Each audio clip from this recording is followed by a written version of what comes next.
Welcome to This Week in Virginia, and a very special welcome to Senator Richard Saslaw, Dick Saslaw. Been a guest on This Week in Richmond years ago, and delighted for the opportunity to talk with you again here in October of 2021. There's been a great deal that's happened, and we want to get into that. But before we do, you served a 2-year time in the U.S. Army, went to University of Maryland, got a degree in economics, and then you served in the House of Delegates 4 years and now the Senate since 1980. And as I looked back over things, since 1998, you've been the minority leader, the majority leader, the minority leader, and the majority leader, I think in that order, that you've been one or the other since It actually started in 96. Oh, it did. It did. Well, 25 years. 2020, but we had the lieutenant governor. So technically I was majority leader without a majority. Right. Well, I want to go back in time for just a moment, then we'll come on into the present day. Successful businessman. You'd been, and so why did you decide to run for office? What prompted you back in the 70s to run for office? I thought that this was something that I could do and that I would enjoy, and that motivated me. And then I talked with people, and they said, "Sure, we'll support you." There was a primary in 75, but one of the guys dropped out, and so there were just 5 of us. And at the time, Fairfax had 2 delegate districts, but each district had 5 members. So I was elected at large in the southern part of the county, the old 19th district. So by the time that they had gone to single member districts, you already had moved over for the Senate. Yes, they did in 81 and in 80, and I moved to the Senate. Yeah. Actually, there was still a 5-member district from Norfolk. They had a 7 at large, but it was 5 at large, and then there were 4 3s in Fairfax County, and the U.S. Supreme Court, for the second time, told them, "We're not kidding, single member, no exceptions." So that's why the House of Delegates wound up running 3 years in a row, and they may be doing it again. And actually, I was living in Eastern Henrico, and I think before Henrico in the city of Richmond had some multi-member districts, because I remember they had one floater delegate by the name of Jerry Belials. Right. I remember getting one opportunity, I think, to vote for 4 members of the House of Delegates before it got switched over to single member district. There was a piece that you wrote recently entitled, "I Thought I'd Seen It All." And I thought I'd seen it all. And you were talking some about this pandemic era. Talk a little bit about that, if you would, please, sir. Well, it has totally altered, government in this country to a large degree. And, we were in a state of shutdown for, almost a year until they started relaxing, the amount of people that could be in one place at one time. But it took a year before they could start doing that. Our schools were closed basically for 20 months. I mean, they shut down in mid-March and essentially by the end of May, all of the schools at least opened part of the time. There were hybrid situations where you could do virtual a couple days a week and in person several days. So it totally altered the way we do business and created havoc with the state budgets. It certainly did, and it's great to be, I feel sure, coming out of it now, and schools are open. Coming out of it stronger than ever. Yes. Now, Senator Saslaw, as you think about legislation that you've worked on over these years, pick any. I've got several I've got notes on, but pick any one you want to start with. What, as far as you would think, is one of the highlights for the time being. I'm sure there are going to be some other highlights in 2022. Well, But like just this last session, I had I and Eileen each sponsored a G3, program that will allow kids to learn a trade and get a community college degree at the same time. Starting this fall, and in areas where they are desperately needed, and there's a shortage of people.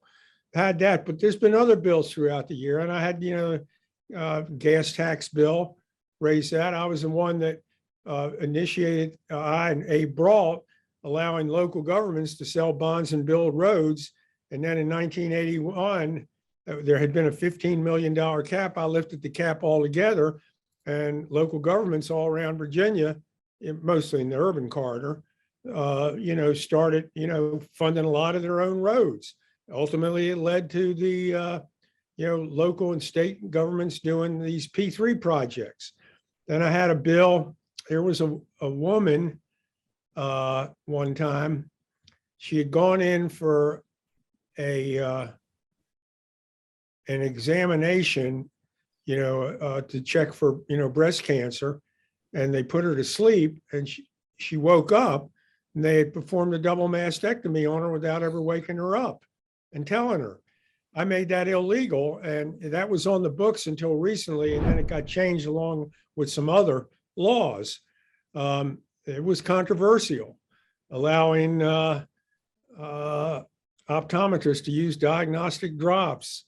There's just been a ton throughout the years, but I've enjoyed it, and I've gotten a fair amount done, and stopped a lot of bad stuff from happening. Well, you certainly have. And going back to the raising the gasoline tax, I can recall, and some of our viewers who've been around maybe as long as I have will recall, you're making the argument in the Senate that gas prices were about the same in Maryland and D.C. as in Virginia, but we had a lower tax and they had a higher tax. Not higher. Explain that a little bit to some of the younger people who weren't around for that debate when that was happening. Well, taxes don't determine the price. I mean, let's face it. You got the California has about 20 to 30 cents higher taxes total. That's state and local. Federal's all the same. That we do here in Virginia. They got about 20 to 30. Their average price is more than $1 more. What determines that? Well, where you are, how far you are from a main pipeline, competition. There's a ton of things. And, as an example, it was in the 2020 session that I took it up a dime. By the time that bill became law, gasoline had dropped $1 a gallon. Now it's gone back up again because supply lines have tightened up. They loosen up, it'll drop again. Also, like competitive situations. If you don't have any competition, prices tend to drift higher. If you have a lot of them, they drift lower. So taxes, when you take a look, our state tax is 26 cents a gallon. The average price in Virginia is close to $3. 26 cents in 10% of the gas total. In 10%, the state tax. Well, that feeds right into one of the things that I know that you're known for, and I'm sure it gets you to say a few words about, and that is fiscal responsibility, because you, in your roots, and maybe I guess in your whole life, you're a businessman, and so you're concerned about fiscal responsibility. And was that one of the factors that led you to help get the Medicaid expansion in Virginia? Yes. Let's face it, we are paying for it anyway. Okay. Now you can pay for it through, when they fill up, don't make no mistake about it, when they fill up those emergency rooms all across the state, that winds up in your insurance bill the next year. And if you don't think it does, you're kidding yourself. So you can pay for it that way, or you can have the people pay for it themselves. And we needed to do that. We had 400 and some thousand people who now have health insurance who didn't have it before. This was insane. DC had it, Maryland had it, many states had it. And to do this, to allow this to happen just was totally irresponsible. And has it impacted us? No. You know why? The hospitals were getting clobbered through the, people showing up in the emergency room, getting clobbered. Guess what? Under Medicaid expansion, after starting, I think, in 2019, when it started out, the government paid 100%. Then over a 5-year period, ending, I think, in 2020 or 2019 or 2021, I can't remember the exact year, going down 2% every year, the states would have to fork up 2 more till it reached a 10% maximum for the states to pay. The hospitals were getting killed.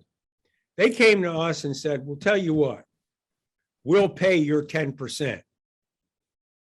So we're not paying it out of our budget. I mean, they're giving us the money to pay for it. Well, that certainly has been a game changer, like you say, in the lives of a few 100,000 people, too. It really has. Yeah. Yes. Now, Senator Saslaw, one of the other major issues over the years, and one that you've been a champion of, is education, whether it's higher education or public school education. Talk to us a little bit about your interest and your concern about education. The biggest concern is we're underfunding it. We are, David, we're the 10th on a per capita basis. We're the 10th wealthiest state in America. Okay. I understand we're like 40th or 41st in what we pay teachers. Okay. Also, when you look at UVA, when you look at William and Mary, Virginia Tech, peer institutions, they're not even at 50% of their peer institutions pay-wise. And we've had a goal over years of putting them at 60%, which we haven't reached. We should be matching them. We're talking about public schools like UVA, William and Mary, Berkeley, Michigan, North Carolina. We ought to be paying like that. I remember one time when the president of William and Mary, and it was back in the 90s, he's back in Virginia now. He's retired. Like, he worked for Chuck Robb. I can't remember his name, but he was president for years.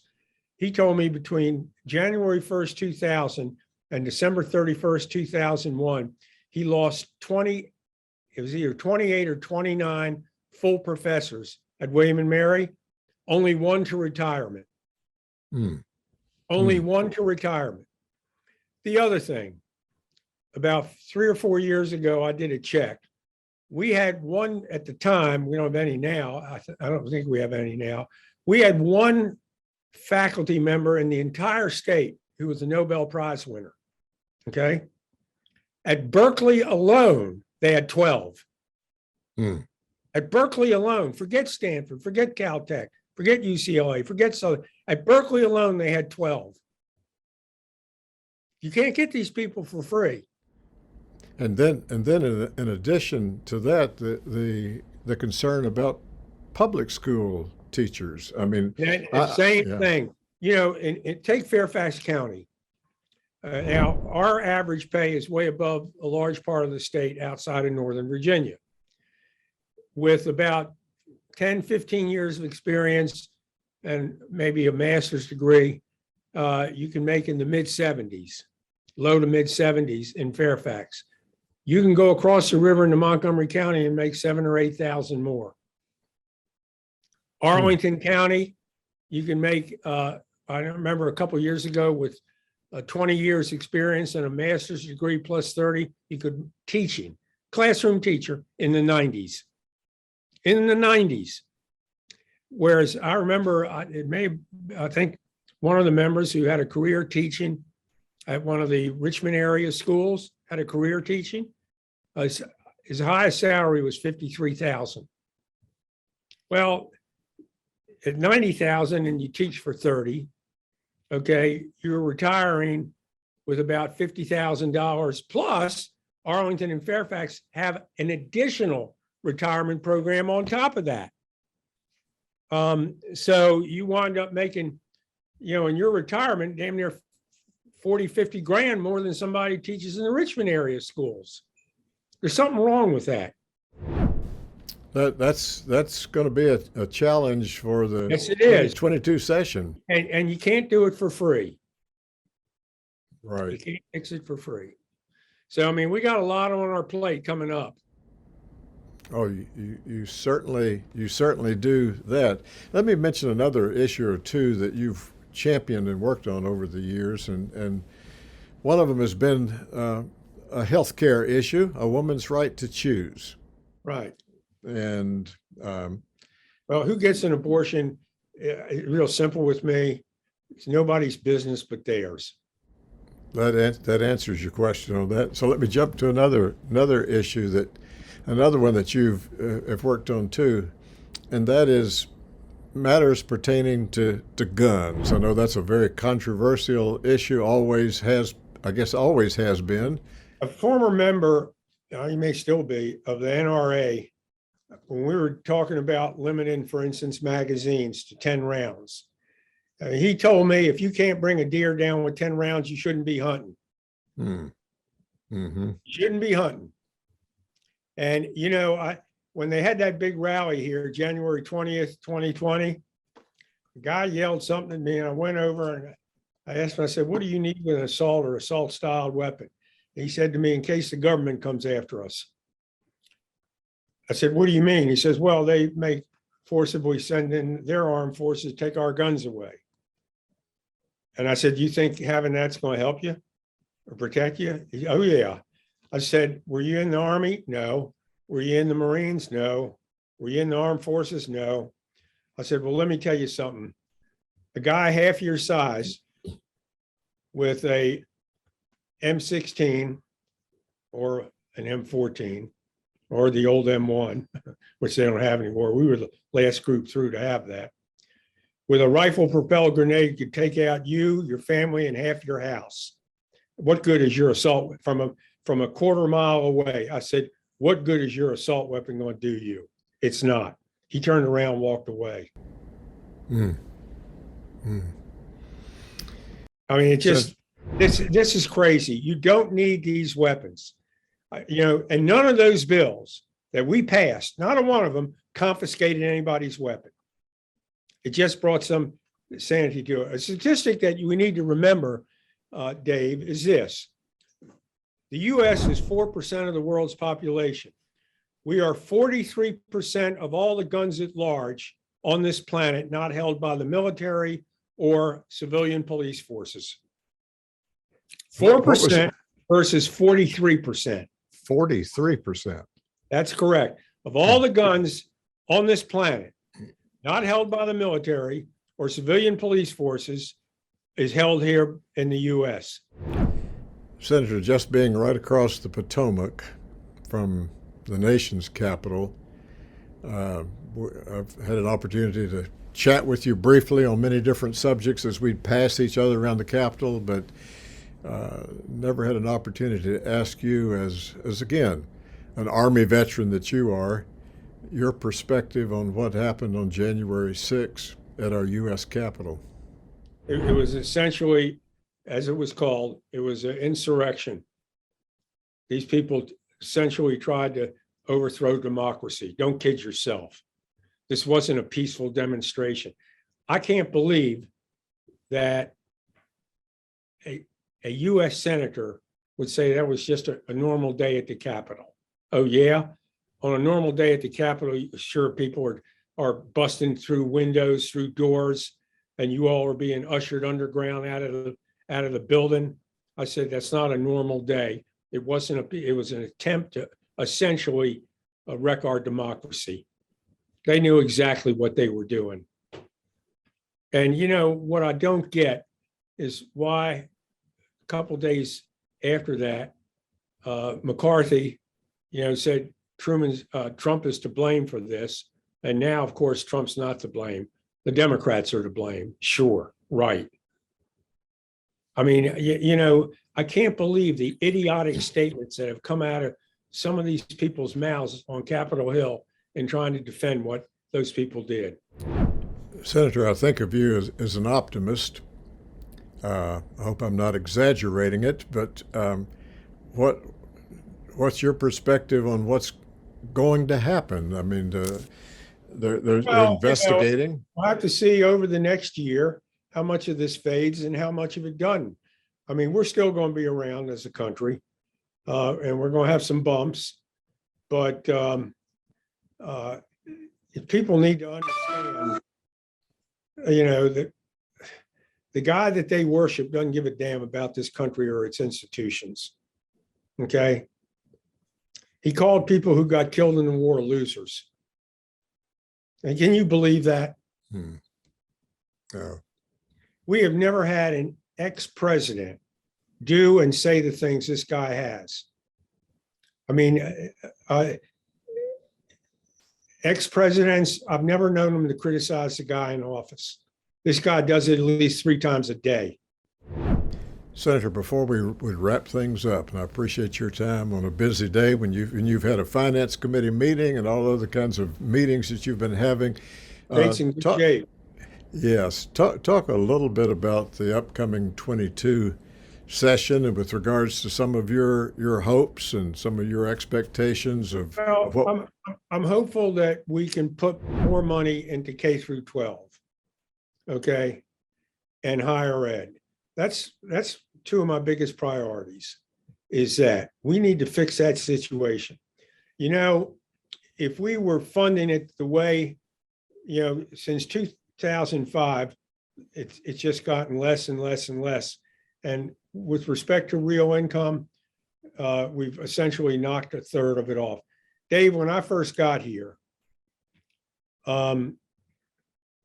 we were essentially,